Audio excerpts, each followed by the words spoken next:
Headlines flash: war, pandemics, injustice, and the question burns: God, where are you? In a world where suffering feels random and prayers seem unanswered, even believers whisper doubt. Isaiah 41:10 emerges not as a platitude but as a lifeline. Do not fear, for I am with you. This promise confronts our deepest ache, the fear of being alone in the chaos. Silence often feels like abandonment. A mother grieves her child, a refugee flees violence, a terminal diagnosis shakes a family. All cry, God, if you're here, why don't you act? Isaiah's audience knew this tension. Exiled in Babylon, they saw their temple destroyed. Yet God spoke not by removing their suffering, but by pledging his presence within it. I am your God. Isaiah 41:10 unpacks like a divine algorithm for crisis. 1. Do not fear, not because threats aren't real, but because God's presence is realer. 2. I will strengthen you, not by removing burdens, but by reinforcing your spine. 3. Uphold you with my righteous right hand, a metaphor for Christ's redemption and God's unstoppable power working in tandem. Consider Corrie ten Boom in Ravensbrück, watching her sister die. No miraculous rescue came, yet she testified God's presence was deeper than the pit. Upholding isn't about sparing pain, but sustaining identity. You are mine. When God didn't spare his own son, he revealed the cost of his promise. He'd rather die than leave us. God's help often defies expectations. He didn't remove Paul's thorn, but said, my power is perfected in weakness, 2 Cor 12:9.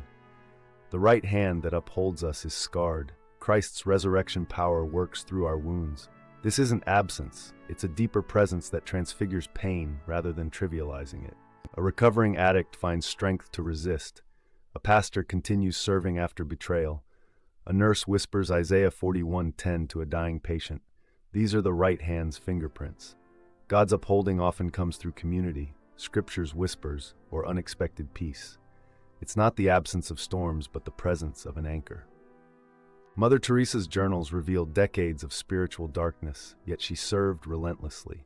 Like Christ crying, my God, why on the cross, faith isn't feeling God's presence, but trusting his promise.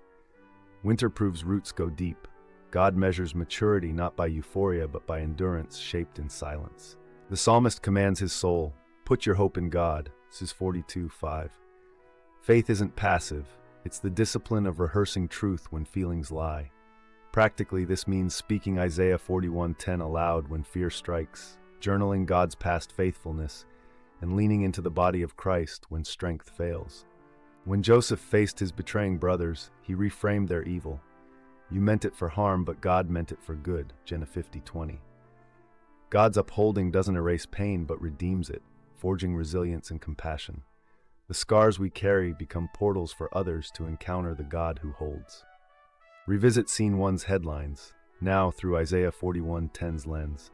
The promise isn't that God explains all suffering, but that he accompanies us through it. His right hand holds galaxies and grips our grief.